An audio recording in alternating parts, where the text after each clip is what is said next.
ताज्या बातम्यांसाठी ABP माझाला subscribe करा आणि बेल आयकॉन प्रेस करा।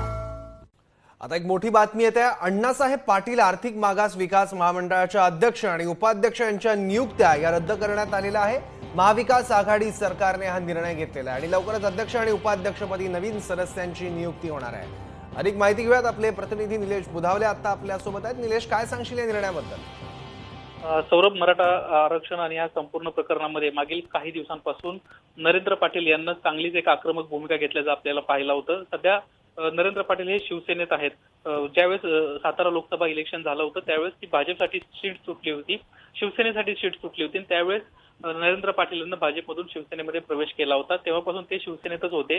ज्यावेळेस महाविकास आघाडीचं सरकार आलं त्यावेळेस नरेंद्र पाटील यांना अध्यक्षपदाचा राजीनामा दिला होता, परंतु उद्धव ठाकरे यांना विनंती केल्यानंतर नरेंद्र पाटील हे शिवसेनेतच थांबले होते आणि त्यांना आर्थिक विकास महामंडळाचं अध्यक्षपद ठेवलं होतं, स्वतःकडेच ठेवलं होतं। परंतु मागच्या काही दिवसांमध्ये जर परिस्थिती आपण पाहिली तर नरेंद्र पाटील यांची सातत्यानं महाविकास आघाडी सरकारवर होणारी टीका असेल किंवा त्यांना जी आक्रमक भूमिका घेतली असेल, ह्या संपूर्ण गोष्टी पाहता आता नरेंद्र पाटील आणि या उपाध्यक्ष जे संजय पवार आहेत त्या सर्वांच्याच आता नियुक्त्या अचानकपणे ह्या रद्द करण्यात आलेल्या आहेत। कुठेतरी या संपूर्ण प्रकरणामध्ये आता एक उद्या चांगलाच आगडोंब उसळण्याची शक्यता देखील नाकारता येत नाहीये, कारण की अचानकच या सगळ्या नियुक्त्या रद्द झालेल्या आहेत।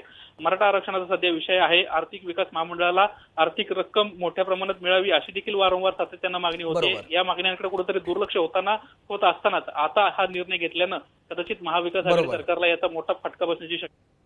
धन्यवाद निलेश या सगळ्या माहितीबद्दल।